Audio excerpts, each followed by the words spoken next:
I live in London now. I live in a place called Finsbury Park. Shout out, have you guys heard of it?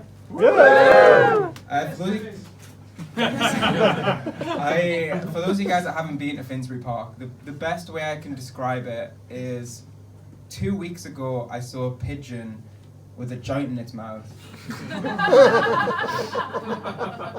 And now that pigeon is my weed dealer. He just deliveries. Yeah, and when I first moved to London, for the first 3 months, I lived in a hostel in North London because my life's amazing. Yeah, if you've never been to a hostel before, it's quite a weird concept. Like, basically, you sleep in a room with a bunch of strangers, a lot of which who are leaving the country the next day, with your iPad. Long story short, I'm selling iPads. If anyone's interested, good price. The main rule of the hostel is that you're not allowed to bring people outside of the hostel inside, which means that I couldn't take girls back for sex.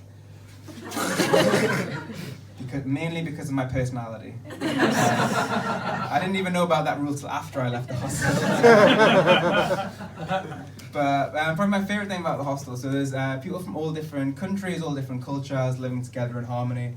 But the majority of people seem to spend the majority of their time with people who look like them, think like them, or from the same place they're from, because they think it's easier to connect. Which it is, like not many people could understand my accent. But we learn more from people who are the most different from us, from a different life experience or different background. Like, one of my friends is a dominatrix. I can give you a number. Another friend I have is serving in the military. My best friend is Jesus. He's an Australian guy that I met at the hostel. He's a fun Jesus. So like he has a beard, long hair. He gives poignant speeches, and he has brown skin, which is what Jesus actually would have looked like if he came from the Middle East. Plus, he gives poignant speeches, and he has 12 people that follow him around.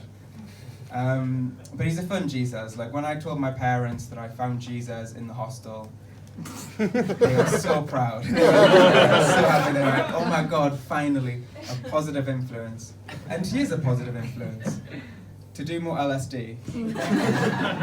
But he's easily the greatest teacher that I've ever had about people. So he taught me that pretty much everyone regularly struggles with insecurities. Everyone, no matter how you change, how you go through life, you'll always have things that you don't like about yourself or your life, and you can't ever get rid of that, but it's a choice to focus on it. If you focus on the things you like about yourself and your life, you feel pride and happiness. If you focus on the things you don't like about yourself, you feel insecure. Where focus goes, energy flows. I guess what I'm trying to say is I think the world would be a much better place if more people did acid with Jesus. I just want to say that I did acid before 1960 when it was legal. I was blessed by Jesus. And probably my favourite thing about the hostel, and one of the best things about the hostel, is that you don't need porn to see two strangers having sex.